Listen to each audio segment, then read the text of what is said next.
Welcome to UPSC पे चर्चा with विशाल। तो चलिए स्टार्ट करते हैं चैप्टर नंबर 30 गवर्नर लक्ष्मीकांत का, जो कि जो कॉन्स्टिट्यूशन ऑफ इंडिया है उसने NB same pattern of government जैसे कि आपको सेंटर में देखने को मिलता है पार्लियामेंट्री सिस्टम, तो वैसे आपको स्टेट में भी देखने को मिलता है।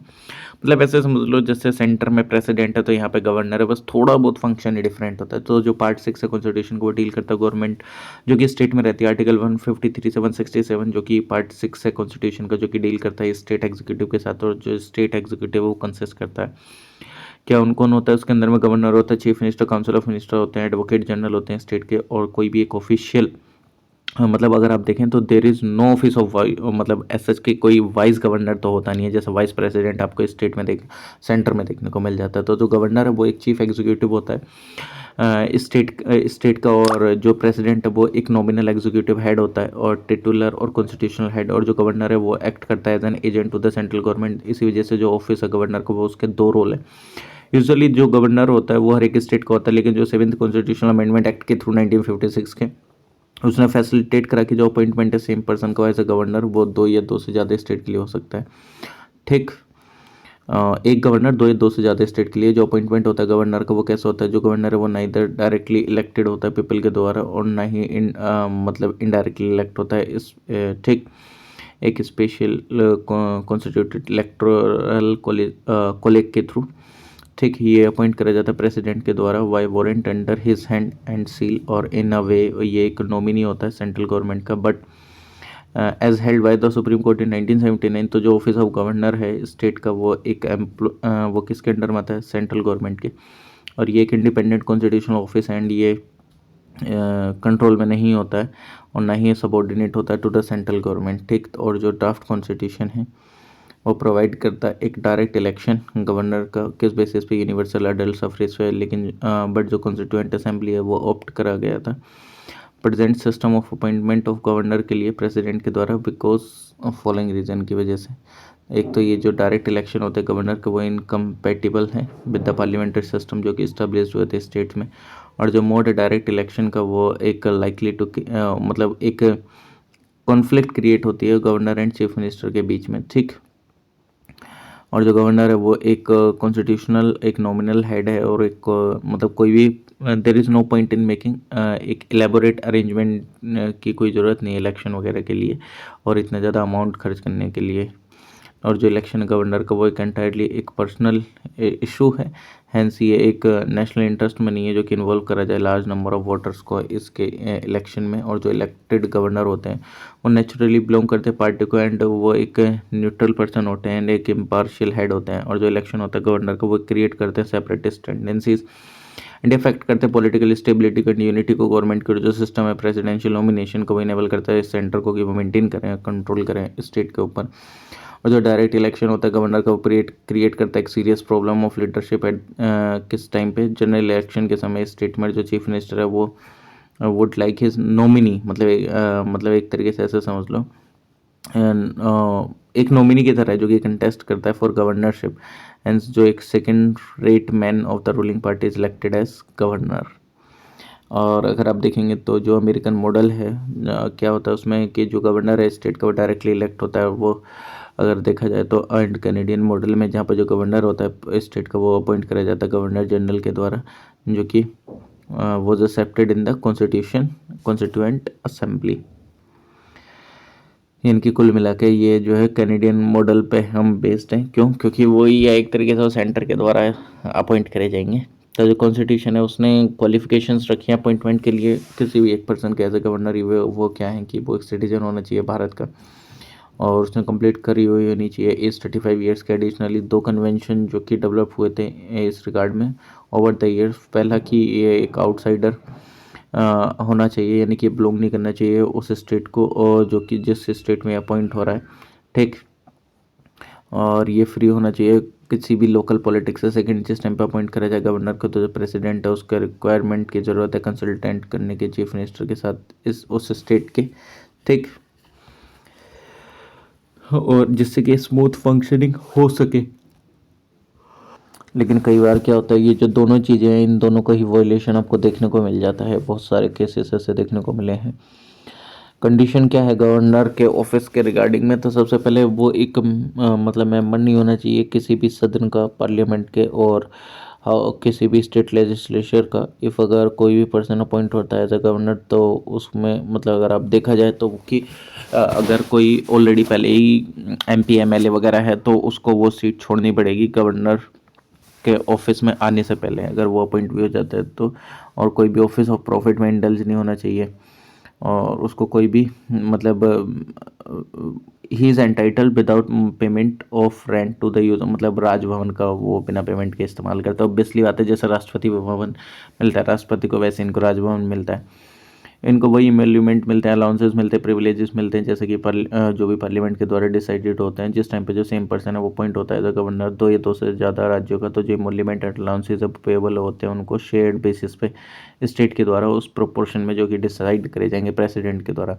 अब यहाँ पे ये पूछा जा सकता है, बताओ कि जिस टाइम पे एक गवर्नर दो स्टेट का हो, तो वो जो शेयर प्रोपोर्शन है वो किसके द्वारा डिसाइड करा जाता है, प्रेसिडेंट के द्वारा कि पार्लियामेंट के द्वारा? तो ध्यान रखना, प्रेसिडेंट के द्वारा डिसाइड करा जाता है। और इनके जो एमोल्यूमेंट्स एंड जो अलाउंसेस हैं वो डिमिनिश नहीं करे जा सकते हैं जिस टाइम में उनका कार्यकाल चल रहा है। 2018 में जो पार्लियामेंट था उसने इंक्रीज कर दी थी सैलरी गवर्नर की 1,10,000 से 3,50,000 पर मंथ, और जो प्रेसिडेंट है और जो गवर्नर है वो एक number of privileges and immunities दोनों को सेम ही मिलती है अगर देखा जाए तो।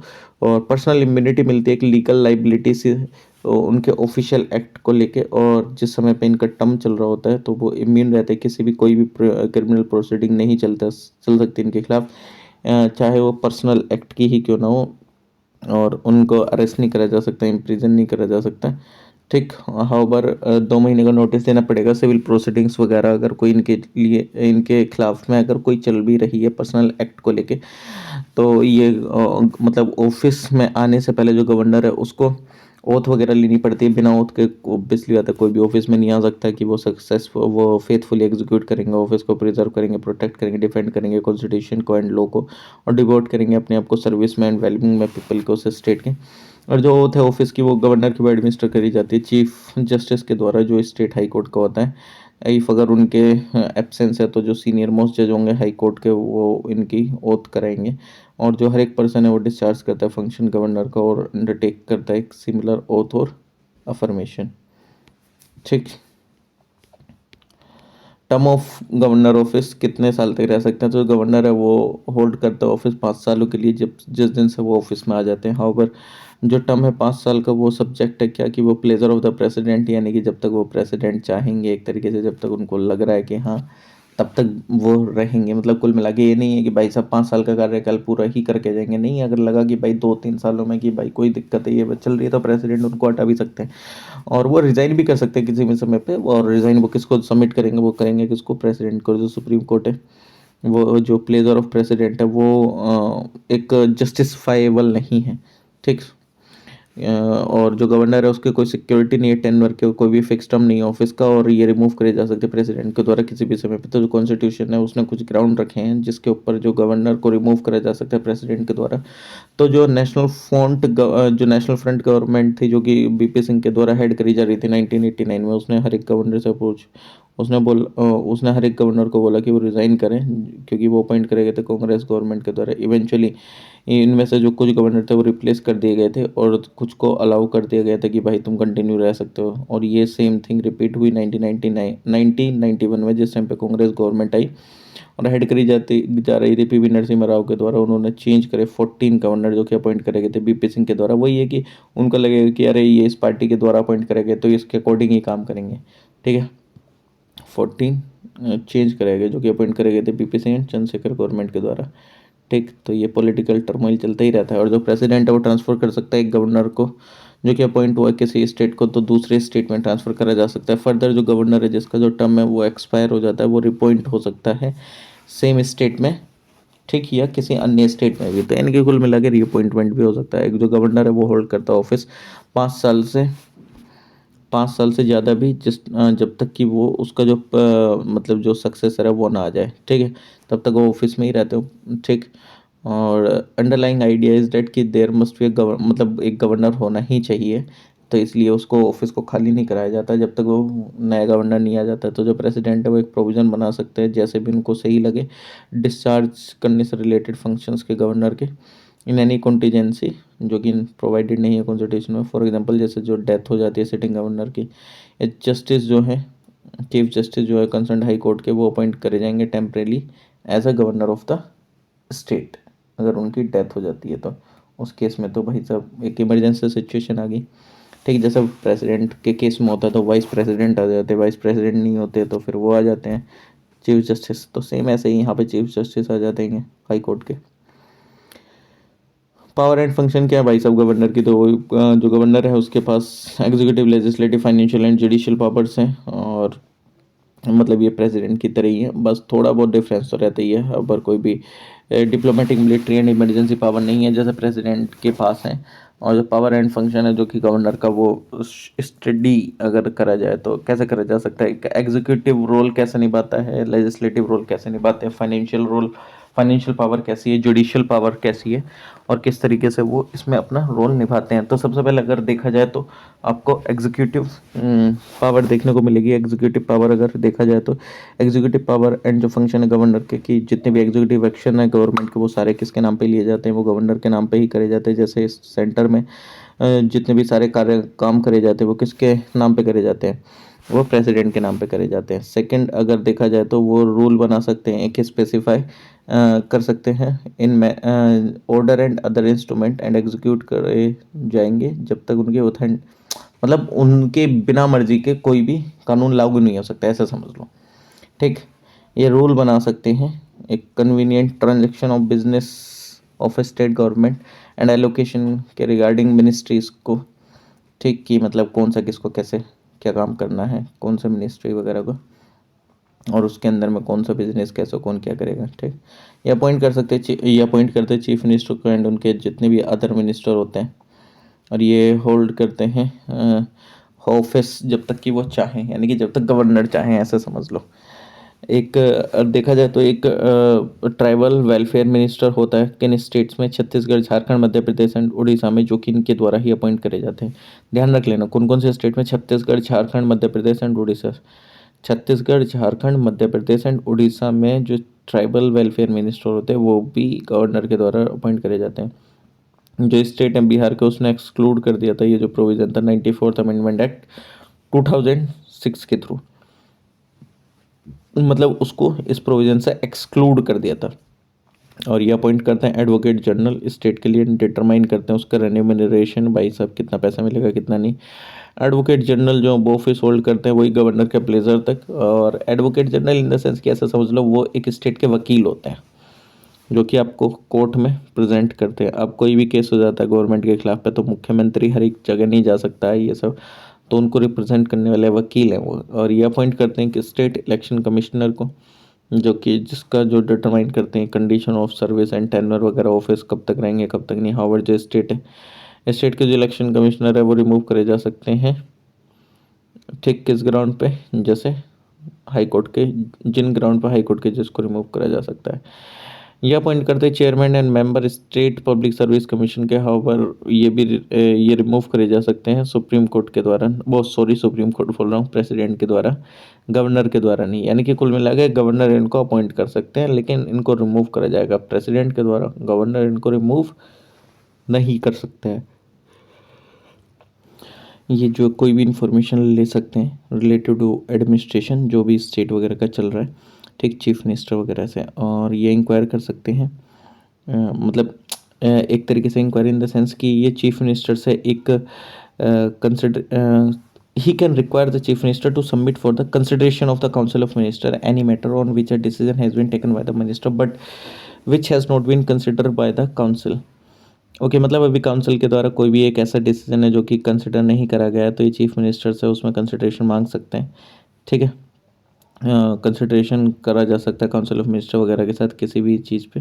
ठीक, और जिस पर अभी तक डिसीजन, मतलब एक तरीके से अगर आप ऐसा समझ सकते हैं, मतलब जो डिसीजन है वो लिया जा चुका है मिनिस्टर वगैरह के द्वारा लेकिन वो काउंसिल वगैरह के द्वारा भी कंसिडर नहीं करा गया है। ये एक रिकमेंड कर सकते हैं इम्पोजिशन कॉन्स्टिट्यूशनल इमरजेंसी के स्टेट में, ठीक, टू द प्रेसिडेंट की। अगर उनको लगता है कि अरे यहाँ पे इमरजेंसी की ज़रूरत है तो ये प्रेसिडेंट को बोल देंगे तो वो वहाँ पे फिर प्रेसिडेंट रूल वगैरह लग जाता है। प्रेसिडेंट रूल वगैरह कैसे लगता है कैसे नहीं, वो ऑलरेडी प्रीवियस चैप्टर्स में हम पढ़ चुके हैं, तो अभी मैं उसको एक्सप्लेन नहीं करूँगा। आर्टिकल 352, 356, 360 ये सब क्या है क्या नहीं है, प्रीवियस वीडियोस जाके देख लेना। और ये एक्ट करते हैं as a chancellor of university. एक स्टेट के अंदर में जितनी भी स्टेट के अंदर में यूनिवर्सिटीज़ होती हैं, स्टेट यूनिवर्सिटीज़, प्राइवेट यूनिवर्सिटी नहीं, तो स्टेट यूनिवर्सिटीज़ के वाइस चांसलर होते हैं। और लेजिस्लेटिव पावर अगर देखा जाए तो ये जो गवर्नर हैं वो एक इंटीग्रल पार्ट होते हैं स्टेट लेजिस्लेचर के। तो ये एक काफ़ी सारे following legislative powers and functions करते हैं। ये समन कर सकते हैं, प्रोरोग कर सकते हैं स्टेट लेजिस्लेचर एंड डिसॉल्व कर सकते हैं स्टेट लेजिस्लेटिव असेंबली को, एंड ये एड्रेस कर सकते हैं स्टेट लेजिस्लेचर को at the commencement of the first session and हर एक जनरल इलेक्शन के बाद, ठीक। और जो फर्स्ट सेशन होता है हर एक ईयर में, रिसेंड करते मैसेज टू द हाउस और house of the state legislature अगर कोई भी एक बिल पेंडिंग होता है लेजिस्लेचर में। और ये अपॉइंट कर सकते हैं किसी भी मेंबर को स्टेट लेजिस्लेटिव असेंबली में जो कि प्रिसाइड करेगा, ठीक। मतलब एक तरीके से स्पीकर, जो डेप्यूटी स्पीकर वगैरह होते हैं उनको भी ये, मतलब कुल मिला के ऐसे समझो कि ये अपॉइंट कर सकते हैं किसी भी मेंबर को, ठीक। सिमिलरली ये अपॉइंट कर सकते हैं किसी भी मेंबर को स्टेट लेजिस्लेटिव काउंसिल में जो कि प्रिसाइड करेगा चेयरमैन एंड डेप्यूटी चेयरमैन। ये नॉमिनेट कर सकते हैं किसको, 1/6 ऑफ द मेंबर जो भी स्टेट लेजिस्लेचर काउंसिल के होते हैं, उन पर्सन में से जिनको एक स्पेशल नॉलेज होती है, प्रैक्टिकल एक्सपीरियंस होता है, literature, science, art, cooperative movement and social services में। ये नॉमिनेट करते हैं किसी मेंबर को to the state legislature assembly. एक एंग्लो इंडियन कम्युनिटीज़ हैं, ये डिसाइड करते हैं on the question of disqualification अगर कोई भी उठता है मेंबर के रिगार्डिंग में, इलेक्शन कमीशन से कंसल्टेशन के बाद वो सारी चीज़ें डिसाइड होती हैं। जिस टाइम पे कोई भी बिल सेंड करा जाता है गवर्नर के पास, तो ये पास करा मतलब अगर वो पास हो चुका है स्टेट लेजिस्लेचर के द्वारा, तो वो क्या कर सकते हैं, सबसे पहले कि वो असेंट दे सकते हैं बिल पे, या नहीं दे सकते उस बिल पे असेंट, या रिटर्न कर सकते हैं उस बिल को। इफ़ अगर वो मनी बिल नहीं है तो वो रिकन्सिडरेशन के लिए स्टेट लेजिस्लेचर को दोबारा बोल सकते हैं। हाउएवर इफ़ जो बिल है वो पास हो जाता है दोबारा स्टेट के द्वारा, चाहे वो उसमें अमेंडमेंट करी हो नहीं करी हो, तो गवर्नर को असेंट देनी पड़ती है बिल को। डी क्या है, ये रिजर्व करके रख सकते हैं बिल प्रेसिडेंट के कंसिडरेशन के लिए। और in one such reservation is obligatory, and जिस टाइम पे जो बिल है जो पास हो जाता है स्टेट लेजिस्लेचर के द्वारा, तो वो एक तरीके से एक एंडेंजर्ड कर देता है जो पोजीशन होती है स्टेट हाई कोर्ट की। और इन एडिशन तो जो गवर्नर है वो ऑल्सो रिसीव करता है bill if it is of the following nature, जैसे कि वो अल्ट्रा वायर्स जो कि अगेंस्ट होता है प्रोविज़न के, कॉन्स्टिट्यूशन के अपोज करा जाता है, directive principles of state policy को, या अगेंस्ट में होता है लार्जेस्ट इंटर स्टेट के कंट्री के, और या नेशनल इम्पोर्टेंस का कोई अगर कोई भी चीज़ है, ठीक, या कोई भी डील करा जा रहा है कंपलसरी एक्विजिशन के रिगार्डिंग किसके, प्रॉपर्टी के, जो कि under article of the constitution. और ये क्या कर सकते हैं, ये प्रोमलगेट कर सकते हैं ऑर्डिनेंस को जिस टाइम पे जो स्टेट लेजिस्लेचर है वो सेशन में नहीं होती है। तो जो ऑर्डिनेंस है वो अप्रूव करा जाना चाहिए किसके द्वारा, स्टेट लेजिस्लेचर के द्वारा, लगभग 6 हफ्तों में, जिस टाइम पे रीअसेंबली होगी। और ये ऑल्सो विड्रॉ कर सकते हैं ऑर्डिनेंस को किसी भी समय पे, एंड ये मोस्ट इंपॉर्टेंट लेजिस्लेटिव पावर है गवर्नर की, ठीक। 10th ये रिपोर्ट रख सकते हैं स्टेट फाइनेंस का, मतलब ये क्या करते हैं, रिपोर्ट रखते हैं स्टेट फाइनेंस कमीशन की, स्टेट पब्लिक सर्विस कमीशन की, कंट्रोलर एंड ऑडिटर जनरल की, जो कि रिलेटेड होती है अकाउंट से स्टेट के।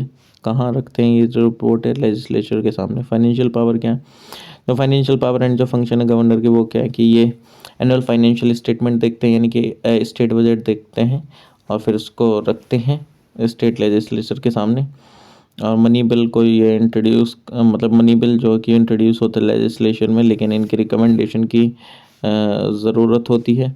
और कोई भी डिमांड जो होती है ग्रांट वगैरह की, वो can be made except on his recommendation, यानी कि जब तक रिकमेंडेशन ना मिले तब तक कोई ग्रांट नहीं होगी। और ये क्या बना सकते हैं, एडवांसेस जो कि कॉन्टीजेंसी फंड ऑफ इंडिया से निकलते हैं कोई भी एक अनफोर्सिन एक्सपेंडिचर को मीट करने के लिए, कॉन्स्टिट्यूट कर सकते हैं। फाइनेंस कमीशन हर एक 5 साल के बाद जो कि रिव्यू करता है फाइनेंशियल पोजीशन पंचायत की एंड म्यूनसिपैलिटीज़ की। जुडिशियल पावर अगर आप देखें तो जुडिशियल पावर में ये ग्रांट कर सकते हैं, पार्डन, रिप्राइव, रेस्पेक्ट कर सकते हैं, परमिशन एंड रेमिशन कर सकते हैं, पनिशमेंट को सस्पेंड करा जा सकता है, रेमिट करा जा सकता है, कम्यूट करा जा सकता है, सेंटेंस को किसी पर्सन का जो कि कन्विक्टेड है किसी भी ऑफेंस में अगेंस्ट किसी भी लॉ जो कि रिलेट करता है मैटर जिसमें कि जो to which the executive power of the state extends, और ये कंसल्टेटेड करे जाते हैं प्रेसिडेंट के द्वारा जिस टाइम पे अपॉइंट करा जाए जजेस को।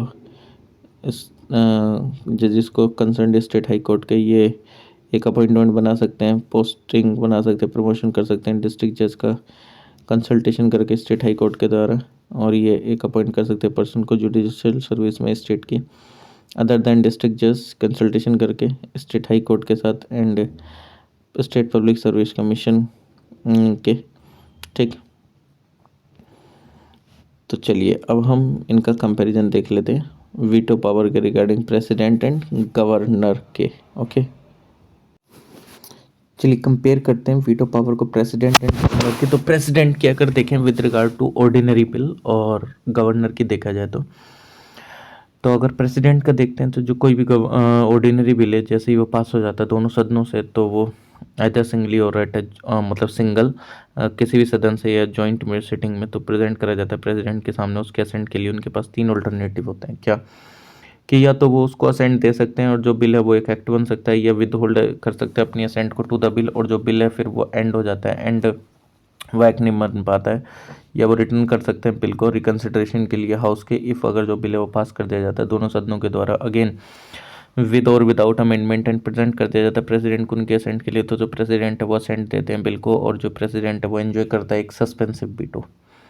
With regard to ordinary bill अगर देखा जाता है जो कोई भी ऑर्डिनरी बिल है अगर वो पास कर दिया जाता है गवर्नर के रेस्पेक्ट में बता रहा हूँ और वो पास कर दिया जाता है लेजिस्लेटिव असेंबली के द्वारा in case of unicameral legislature या दोनों सदनों के द्वारा अगर उस स्टेट में बाई कैमरल लेजिस्लेचर है और फर्स्ट इंस्टांस में पास कर दिया जाता है या सेकेंड इंस्टांस में। ठीक, और फिर वो प्रेजेंट होता है गवर्नर के पास असेंट के लिए तो उसके पास 4 अल्टरनेटिव है, क्या तो वो असेंट दे सकते हैं बिल को तो वो बिल जो एक्ट बन सकता है, ये विदहोल्ड असेंट दे सकते हैं रिटर्न कर सकते हैं बिल को रिकन्सिडरेशन के लिए। इफ अगर जो बिल है वो पास कर दिया जाता है हाउस के द्वारा या हाउसेस के द्वारा अगेन विद और विदाउट कंसिडरेशन अमेंडमेंट वगैरह तो गवर्नर को जो वो असेंट है वो देनी पड़ेगी और जो गवर्नर है वो एंजॉय करते हैं ओनली सस्पेंसिव बिटो। और फोर्थ क्या है कि वो रिजर्व करके रख सकते हैं बिल को प्रेसिडेंट के कंसिडरेशन के लिए। इफ़ अगर कोई भी जो बिल है इफ़ अगर कोई भी स्टेट बिल जो कि रिजर्व करा जाता है गवर्नर के द्वारा कंसिडरेशन के लिए प्रेसिडेंट के तो प्रेसिडेंट के पास 3 ऑल्टरनेटिव है, या तो वो असेंट दे सकते हैं बिल को कि वो एक्ट बन जाए, या विद होल्ड असेंट रख सकते हैं, या वो रिटर्न कर सकते हैं बिल को रिकन्सिडरेशन के लिए। ठीक, और रिकन्सिडरेशन के लिए। और जिस टाइम पे जो बिल है वो रिटर्न हो जाता है तो जो हाउसेस हैं तो वो रिकन्सिडर करते हैं विद इन 6 मंथ इफ जो बिल है वो पास कर दिया जाता है दोनों सदनों के द्वारा अगेन विदाउट और विद और विदाउट अमेंडमेंट एंड प्रेजेंट होता है प्रेसिडेंट के सामने फॉर हिज असेंट। तो जो प्रेसिडेंट है वो इज़ नॉट बाउंड कि वो असेंट दे, is not bound to give his assent to the bill और वो असेंट देते हैं उस बिल को टू सच अ बिल और विद होल्ड असेंट। ठीक, यानी कि वो असेंट दे सकते हैं बिल को या विद होल्ड करके रख सकते हैं। ठीक, और अगर इसमें देखा जाए गवर्नर वाले में तो जिस टाइम पे जो गवर्नर है वो रिजर्व करके रख सकता है रिजर्व करके रखते हैं बिल रिकन्सिडरेशन के लिए प्रेसिडेंट के लिए तो उनके पास कोई भी further role he will not have any further role in enactment of the bill if जो बिल है वो रिटर्न कर दिया जाता है प्रेसिडेंट के द्वारा रिकन्सिडरेशन के लिए हाउसेस के एंड पास होता है अगेन एंड जो बिल है वो प्रेजेंट होता है अगेन प्रेसिडेंट असेंट के लिए। अब जो प्रेसिडेंट है वो असेंट दे देता है बिल को तो वो एक एक्ट बन जाता है और इसका मतलब क्या है कि जो असेंट है गवर्नर की वो वो मतलब फिर रिक्वायर्ड नहीं होती है। ठीक, नेक्स्ट की अगर कोई भी मनी बिल जो पास कर दिया जाता है पार्लियामेंट के द्वारा एंड वो प्रेजेंट होता है प्रेसिडेंट के लिए फॉर रिजेक्शन तो उसके 2 अल्टरनेटिव होते हैं, या तो वो असेंट दे सकता है बिल को, ये जो बिल है वो एक्ट बन सकता है अगर वो असेंट दे दे तो ये भी 2 असेंट दिया जा सकता है और जो बिल है वो फिर एंड हो जाता है एंड फिर वो एक्ट नहीं बन सकता है। गवर्नर वाले केस में कि जो हर एक जो मनी बिल है जैसे भी वो पास कर दिया जाता है स्टेट लेजिस्लेचर के द्वारा यूनिकैमुलर या बाईकैमुलर है और प्रेजेंट होता है गवर्नर के लिए असेंट के लिए तो उसके पास 3 अल्टरनेटिव है, या तो वो असेंट दे सकते हैं बिल को, या जो बिल है वो एक एक्ट बन जाता है, या वो विद होल्ड असेंट दे सकते हैं बिल को, या जो बिल है वो एंड हो जाता है एंड फिर वो एक्ट नहीं बन पाता है, या वो रिजर्व कर कर रख सकता है बिल को कंसिड्रेशन के लिए प्रेसिडेंट की। और अगर गवर्नर वाले केस में देखा जाए क्या कि जो प्रेसिडेंट है वो रिटर्न नहीं कर सकता मनी बिल को रिकन्सिडरेशन के लिए पार्लियामेंट के, तो जो नॉर्मली क्या होता है, जो प्रेसिडेंट है वो सेंड देते हैं मनी बिल को एंड इंट्रोड्यूस होता है पार्लियामेंट में उनकी परमिशन के बाद। और जिस टाइम पे जो मनी बिल है वो रिज़र्व कर दिया जाता है गवर्नर के द्वारा कंसिडरेशन के लिए प्रेसिडेंट के, तो प्रेसिडेंट के पास दो अल्टरनेटिव हैं, या तो वो असेंट दे सकते हैं, ये मतलब या तो वो असेंट दे दे बिल को तो वो बिल एक्ट बन जाता है, या विदाउट असेंट दे सकते हैं तो जो बिल है वो एंड हो जाता है और फिर वो कभी एक्ट नहीं बन पाता, तो जो प्रेसिडेंट है वो रिटर्न नहीं कर सकते मनी बिल को रिकन्सिडरेशन के लिए स्टेट लेजिस्लेचर के केस में। ठीक, in the case of parliament. और गवर्नर का देखा जाए तो ये जो गवर्नर हैं वो रिटर्न नहीं कर सकते मनी बिल को रिकन्सिडरेशन के लिए। जो नॉर्मली अगर देखा जाए तो जो गवर्नर है वो असेंट दे सकते हैं मनी बिल को, और जैसे ही वो इंट्रोड्यूस करा जाता है स्टेट लेजिस्लेचर में उनके परमिशन के बाद में, तो जिस टाइम पे जो गवर्नर वो रिजर्व करके रखते हैं मनी बिल को रिकन्सिडरेशन के लिए प्रेसिडेंट के, तो वो फर्दर मतलब फिर उनका कोई रोल नहीं रह जाता है। इफ़ अगर जो प्रेसिडेंट है वो असेंट दे देते हैं बिल को तो वो एक्ट बन जाता है। इसका मतलब क्या है कि जो असेंट है गवर्नर की फिर वो ज़रूरी नहीं होती अगर प्रेसिडेंट उसमें बीच में आ जाते हैं तो। कंपेयर करा जाए अगर ऑर्डिनेंस मेकिंग पावर को प्रेसिडेंट के एंड गवर्नर की, तो प्रेसिडेंट एंड गवर्नर की, तो प्रेसिडेंट जो है कि वो ऑर्डिनेंस मतलब ये प्रोमलगेट कर सकते हैं ऑर्डिनेंस जिस टाइम पे जो दोनों सदन हैं वो सेशन में नहीं होते हैं।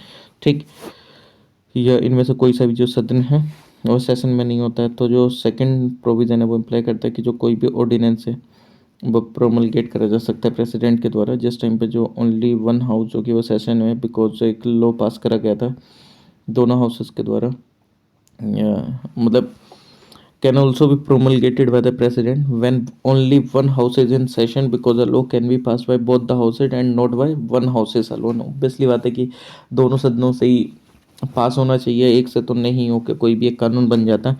ठीक, तो जिस टाइम पे अगर दोनों सदन नहीं है तो उस समय पे ये ऑर्डिनेंस ला सकते हैं।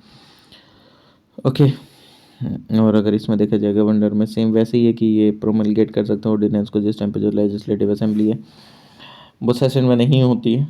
ठीक, तो उस समय पे। और जो लास्ट प्रोविज़न है वो इम्प्लाई करता है कि जो ऑर्डिनेंस है वो प्रोमलगेट करा जा सकता है गवर्नर के द्वारा जिस टाइम पे जो कोई भी सदन है व्हेन ओनली वन हाउस जो है वो सेशन में, because when only one house in case of a bicameral legislation in a session because a law can be pass by both the houses and not by one houses alone. President के case में ये promulgate कर सकते हैं कोऑर्डिनेंस जिस time पे वो satisfy हो जाए सर्कमस्टेंसेस को लेके कि हाँ भाई ज़रूरी है कोई एक इमीडिएट एक्शन लेना, तो ये भी वही है कि अगर इनको लग जाए गवर्नर को कि भाई ज़रूरी एक्शन लेना तो इसलिए वो ऑर्डिनेंस ले आते हैं। इनकी जो ऑर्डिनेंस मेकिंग पावर है वो कोएग्जिस्टेंस है लेजिस्लेचर पावर के प्रेसिडेंट पार्लियामेंट की, और इसका मतलब ये है कि ये इशू कर सकते हैं ऑर्डिनेंस ओनली उन सब्जेक्ट पे जिस पे पार्लियामेंट कानून बना सकती है। इनकी जो ऑर्डिनेंस मेकिंग पावर है गवर्नर की वो कोएग्जिस्टेंस करती है लेजिस्लेचर के साथ, स्टेट लेजिस्लेचर की पावर के साथ। इसका मतलब ये कि ये इशू कर सकते हैं ऑर्डिनेंस ओनली उन सब्जेक्ट पे जिस पे जो स्टेट लेजिस्लेचर है वो कानून बना सकती है।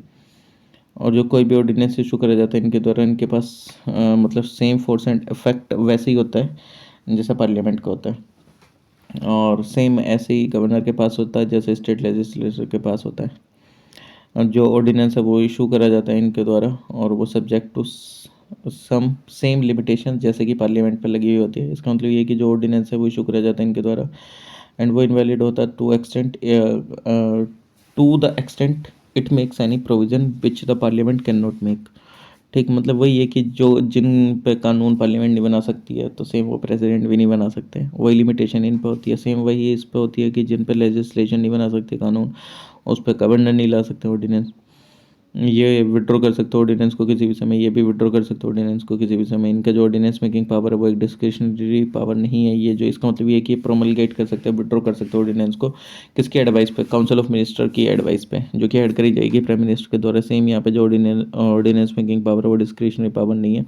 इसका मतलब ये है कि प्रोमलगेट कर सकते हो और विड्रॉ कर सकते हो ऑर्डिनेंस को किसकी एडवाइस पे, काउंसिल ऑफ मिनिस्टर की जो कि हेड करी जाएगी चीफ मिनिस्टर के द्वारा। और जो ऑर्डिनेंस मेकिंग पावर है जो कि इशू करी जाती है वो मतलब जो ऑर्डिनेंस है जो कि इशू करा गया है वो फिर दोनों सदनों के सामने रखा जाता है जिस टाइम पे रीअसेंबल होती हैं और ये भी सेम वही है, जिस टाइम पे स्टेट लेजिस्लेचर आती है तो उस समय पे जो ये ऑर्डिनेंस ही उनके सामने रखा जाता है फिर पास होने के लिए, ठीक। और जो ऑर्डिनेंस जो कि इनके द्वारा इशू करा गया प्रेसिडेंट के द्वारा, तो वो ऑपरेट होता है लगभग 6 हफ्तों तक, जब 6 हफ्ते तक, जब पार्लियामेंट्री असेंबली होती है उसके 6 हफ्ते तक। और इफ़ अगर वो उसको ख़त्म कर देती है उस ऑर्डिनेंस को, तो वो ऑर्डिनेंस ख़त्म हो जाता है, पास कर देती है तो वो चलता रहता है। सेम ऐसे ही यहाँ पे भाई, वो जैसे री असेंबली होती है तो 6 हफ्तों तक चलता है, री असेंबली के बाद इफ़ अगर वो मतलब पास कर देती है तो चलता है, नहीं पास करती है तो फिर वो भी ख़त्म हो जाता है वो फिर, ठीक। इनको कोई भी एक इंस्ट्रक्शन की ज़रूरत नहीं है एक ऑर्डिनेंस बनाने के लिए। इसमें ये ऑर्डिनेंस नहीं बना सकते बिना इंस्ट्रक्शन के प्रेसिडेंट के 3 केसेस में। पहला, इफ़ अगर जो बिल है वो कंटेन करता हो सेम प्रोविज़न जो कि रिक्वायर करता है एक प्रीवियस सैंक्शन प्रेसिडेंट की, उसका इंट्रोडक्शन के लिए स्टेट लेजिस्लेशन में। सेकंड की, इफ़ अगर उनको लगता है कि ये नेसेसरी है, रिजर्व करना बिल कंटेन करता है जो कि सेम प्रोविज़न कंसिडरेशन के लिए प्रेसिडेंट की। ये कोई भी जो एक्ट है स्टेट लेजिस्लेचर का वो कंटेन करता है सेम प्रोविज़न जो कि इनवैलिड है बिना रिसीव करे प्रेसिडेंट के असेंट के। पार्डनिंग पावर में अगर देखा जाए तो किसकी पावर का, प्रेसिडेंट एंड गवर्नर की। तो पार्डनिंग पावर में क्या कि जो प्रेसिडेंट हैं वो पार्डन कर सकते हैं, रिप्राइव, रिस्पाइट, रेमिट, सस्पेंड और कोम्यूट। और ये इन डिटेल ऑलरेडी हम डिस्कस कर चुके हैं ये क्या क्या होता है, सस्पेंड, कोम्यूट, रेमिट वगैरह, ठीक। पनिशमेंट और सेंटेंस, किसी भी पर्सन को अगर जो कन्विक्टेड है किसी भी सेंट्रल लॉ के खिलाफ, और गवर्नर जो है कि ये पार्डन कर सकते हैं, रिप्राइव कर सकते हैं, रिस्पाइट, रेमिट और सस्पेंड कर सकते हैं, ठीक। सस्पेंड कर सकते हैं अगर कोई भी पनिशमेंट मिली है उन्हें against any state law. President जो कि पार्डन कर सकते हैं, रिप्राइव कर सकते हैं, रिस्पाइट, रैबिट, सस्पेंड कर सकते हैं, डेथ सेंटेंस को भी कम्यूट कर सकते हैं। ये ओनली अथॉरिटी है जो कि पार्डन करती है डेथ सेंटेंस को। ये पार्डन नहीं कर सकते डेथ सेंटेंस वाले व्यक्ति को। इफ़ अगर जो स्टेट लॉ प्रिस्क्राइब करता है डेथ सेंटेंस, तो जो पावर ग्रांट करने की जो कि इस चीज़ को, डेथ सेंटेंस को, प्रेसिडेंट के पास है, ना कि गवर्नर के। और जो गवर्नर है वो सस्पेंड कर सकता है, रेमिट कर सकता है, कम्यूट कर सकता है डेथ सेंटेंस को। और ये जो प्रेसिडेंट जो ग्रांट कर सकते हैं पार्डन, रिप्राइव, रेस्पेक्ट, सस्पेंशन, रेमिशन और कॉम्पिटिशन किस रेस्पेक्ट में, टू द पनिशमेंट जो कि सेंटेंस करी गई है कोर्ट मार्शल के द्वारा, मिलिट्री कोर्ट के। और ये जो है इस तरीके का कोई भी इनके पास पावर नहीं है गवर्नर के, ठीक। प्रेसिडेंट की वो गवर्नर की कॉन्स्टिट्यूशनल पोजीशन क्या है, जो कॉन्स्टिट्यूशन ऑफ इंडिया है वो प्रोवाइड करता है एक पार्लियामेंट्री फोरम, एक parliamentary form of government state के अंदर में, जैसे कि सेंटर में होती है। और जो कॉन्सिक्वेंटली जो गवर्नर है वो भी एक ओनली एक नॉमिनल एग्जीक्यूटिव है। और जो रियल एग्जीक्यूटिव है वो आपका काउंसिल ऑफ मिनिस्टर है जो कि ऐड करी जाती है मिनिस्टर के द्वारा। दूसरे शब्दों में कहा जाता है जो गवर्नर है वो एक्सरसाइज करता है अपने पावर को एंड फंक्शन को एड एंड एडवाइस पे किसके, काउंसिल ऑफ मिनिस्टर्स के जो कि ऐड करी जाती है चीफ मिनिस्टर के द्वारा, ठीक। और एक्सेप्ट इन मैटर जिसमें उसको रिक्वायर होती है अपने डिस्क्रिप्शन में काम करने की, उसमें तो एडवाइस की ज़रूरत नहीं पड़ती है, बाकी में तो सब में ज़रूरत पड़ती है। ये एस्टिमेट करा जाता है जो कॉन्स्टिट्यूशन पोजीशन है गवर्नर की, पर्टिकुलरली वो रेफरेंस बनाया जाता है टू द प्रोविज़न जो कि आर्टिकल 154, 163, 164 जो कि क्या है कि जो एग्जीक्यूटिव पावर है स्टेट की वो किसके हाथ में है, वो गवर्नर के हाथ में है। एंड वो एक्सरसाइज करी जाती है इसके द्वारा डायरेक्टली या थ्रू ऑफिसर्स जो कि इनके नीचे होते हैं। विद दिस कॉन्स्टिट्यूशन जो कि आर्टिकल 154 में देयर सेल मतलब एक काउंसिल ऑफ मिनिस्टर होगा चीफ मिनिस्टर के साथ जो कि हेड कर रहा होगा, जो कि एड एंड एडवाइस करेगा गवर्नर को फंक्शन को एक्सरसाइज करने में, ठीक। जो कि आर्टिकल 163 में है। और जो काउंसिल ऑफ मिनिस्टर हैं वो कलेक्टिवली रेस्पॉन्सिबल होता है स्टेट असेंबली के लिए स्टेट में, आर्टिकल 164। ये जो प्रोविज़न है एक फाउंडेशन है पार्लियामेंट्री सिस्टम गवर्नमेंट के स्टेट में। फ्रॉम द अब ये क्लियर हो गया जो कॉन्स्टिट्यूशनल पोजीशन गवर्नर की वो डिफरेंट है प्रेसिडेंट से in the following to aspect. जो कॉन्स्टिट्यूशन है वो इन्विसेट करता है कि जो पॉसिबिलिटी है गवर्नर की एक्ट करने की at the time in is discrimination, तो कोई भी पॉसिबिलिटी एज सच इन्विसेट नहीं है प्रेसिडेंट के लिए, ठीक। 42nd कॉन्स्टिट्यूशनल अमेंडमेंट एक्ट 1976 ये मिनिस्टेरियल जो एडवाइस है वो एक बाइंडिंग बना दी है प्रेसिडेंट पे, बट कोई भी प्रोविज़न एज सच नहीं है with respect to the governor. जो कॉन्स्टिट्यूशन है वो क्लियर करता है कि इफ़ अगर कोई भी क्वेश्चन अराइज होता है उनके जो कोई भी मैटर फॉल करता है विद द गवर्नर डिस्क्रिशन और नॉट, तो जो डिसीजन है गवर्नर का वो फाइनल होता है। एंड जो वैलिडिटी होती है किसी भी चीज़ पे बाय हिम उसको क्वेश्चन नहीं करा जा सकता है किसी भी ग्राउंड पे, ठीक ठीक। जो गवर्नर है वो कॉन्स्टिट्यूशनल डिस्क्रिप्शन है इन द फॉलोइंग के, सबसे पहले कि भाई वो रिजर्वेशन करके रख सकता है बिल को कंसिडरेशन के लिए प्रेसिडेंट के लिए, ठीक। तो ये डिस्क्रिशनरी पावर रिकमेंडेशन ले सकता है फॉर द मतलब रिकमेंडेशन दे सकता है प्रेसिडेंट रूल के लिए, स्टेट में एक्सरसाइज कर सकता है अपना function as an administrator of an adjoining union territory in case of additional charge. या डिटरमाइन कर सकते हैं कोई जो भी अमाउंट पेबल करी जाती है गवर्नमेंट ऑफ असम के द्वारा, मेघालय के द्वारा, त्रिपुरा, मिजोरम के द्वारा टू एक ऑटोनोमस ट्राइबल डिस्ट्रिक्ट काउंसिल के लिए एज अ रॉयल्टी एक्वायरिंग, जो कि लाइसेंस दिया जाता है मिनरल एक्सप्लोरेशन के लिए। ये कोई भी इंफॉर्मेशन ले सकते हैं चीफ मिनिस्टर से एडमिनिस्ट्रेटिव एंड लीगल मैटर्स के रिगार्डिंग स्टेट के। और इसके अलावा जो कॉन्स्टिट्यूशनल डिस्क्रिशन है जो कि एक्सप्रेस करता है डिस्क्रिशन जो कि मेंशन है कॉन्स्टिट्यूशन के अंदर में, तो जो गवर्नर है जैसे कि प्रेसिडेंट की तरह सिचुएशनल डिस्क्रिशन भी है, तो जो हिडन डिस्क्रिशन है जो कि ड्राइव करी जाती है from the exigencies of a prevailing political situation following cases में। जैसे पहला कि जो अपॉइंटमेंट होता है चीफ मिनिस्टर का, जिस टाइम पे जो कोई भी पार्टी है उस क्लियर कट मेजोरिटी नहीं होती स्टेट लेजिस्लेटिव असेंबली में, तो जो चीफ मिनिस्टर है वो ऑफिस में डाई हो जाता है सडनली, तो एक ऑब्वियस सक्सेसर नहीं होता, तो उस टाइम पे डिस्क्रिशन अपना इस्तेमाल करते हैं। डिसमिसल करा जैसा है कौंसिल ऑफ मिनिस्टर का, जिस टाइम पे प्रूव हो जाता है मतलब प्रूफ नहीं हो पाती है कॉन्फिडेंस मोशन अगर लाया जाता है नॉन कॉन्फिडेंस मोशन और वो पास हो जाता है, यानी कि जो ऑलरेडी रूलिंग पार्टी है उसके पास इतने विधायक वगैरह नहीं है कि वो अपनी पार्टी को बचा सके, तो उसमें वो डिस्क्रिशनरी पावर का इस्तेमाल करते हैं। डिसोल्यूशन कर सकते हैं स्टेट लेजिस्लेटिव असेंबली का, जो काउंसिल ऑफ मिनिस्टर है वो लॉस कर देती है अपनी मेजोरिटी। आर्टिकल जो कि रिलेटेड है गवर्नर के रिगार्डिंग उसको भी पढ़ेंगे, पहले उससे पहले थोड़ी सी चीज़ और रह गई है वो पढ़ लेते हैं। मोरओवर जो गवर्नर है उसके सर्टेन स्पेशल रेस्पॉन्सिबिलिटीज है डिस्चार्ज करने के फंक्शंस को अपने एज जो कि डायरेक्शन इशू करी जाती है प्रेसिडेंट के द्वारा। इन दिस रिगार्ड जो गवर्नर है वो कंसल्ट करता है काउंसिल ऑफ मिनिस्टर के द्वारा, काउंसिल ऑफ मिनिस्टर से जो कि चीफ मिनिस्टर के द्वारा हेल्ड करी जाती है एक्ट करने के लिए फाइनली ऑन हिज डिस्क्रिशन। सबसे पहले जैसे महाराष्ट्र में इस्टेब्लिशमेंट हुआ सेपरेट डेवलपमेंट बोर्ड का विदर्भा एंड मराठवाड़ा रीजन के लिए, गुजरात में इस्टेब्लिशमेंट हुआ सेपरेट डेवलपमेंट बोर्ड के लिए सौराष्ट्र एंड कच्छ में, कच्छ के लिए नागालैंड में with respect to law and order in the state for so long as the internal disturbance आपको देखने को मिला नागा हिल्स में और यूनसेंग एरिया में बेसिकली। और जो आसाम में with respect to the administration tribal areas या मणिपुर में regarding the administration of the hill area in the state. या सिक्किम में अगर आप देखेंगे तो for peace and for ensuring social and economic advancement of different section of the population. Himachal Pradesh में with respect to law and order आपको देखने को मिला स्टेट में। कर्नाटका में एस्टेब्लिशमेंट देखने को मिला सेपरेट डेवलपमेंट बोर्ड का हैदराबाद एंड कर्नाटका रीजन में। और जो कॉन्स्टिट्यूशन है उसने असाइन करा एक dual role office of governor का इंडियन फेडरल सिस्टम में, तो ये जो कॉन्स्टिट्यूशनल हेड है स्टेट का और एक रिप्रेजेंटेटिव है ये किसके, सेंटर के, ठीक है। बाकी तो ये चैप्टर फिनिश ही हो जाता है, ठीक।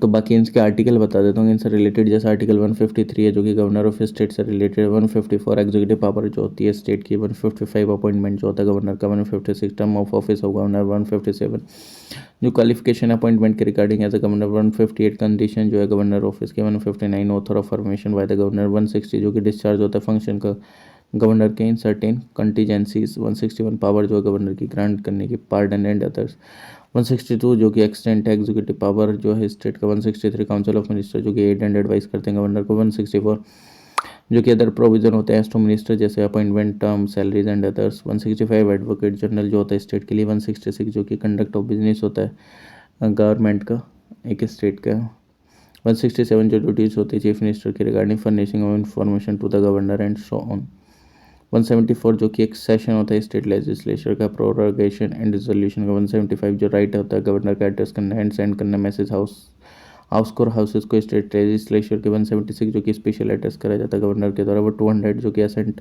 दिया जाता है बिल को, ठीक है।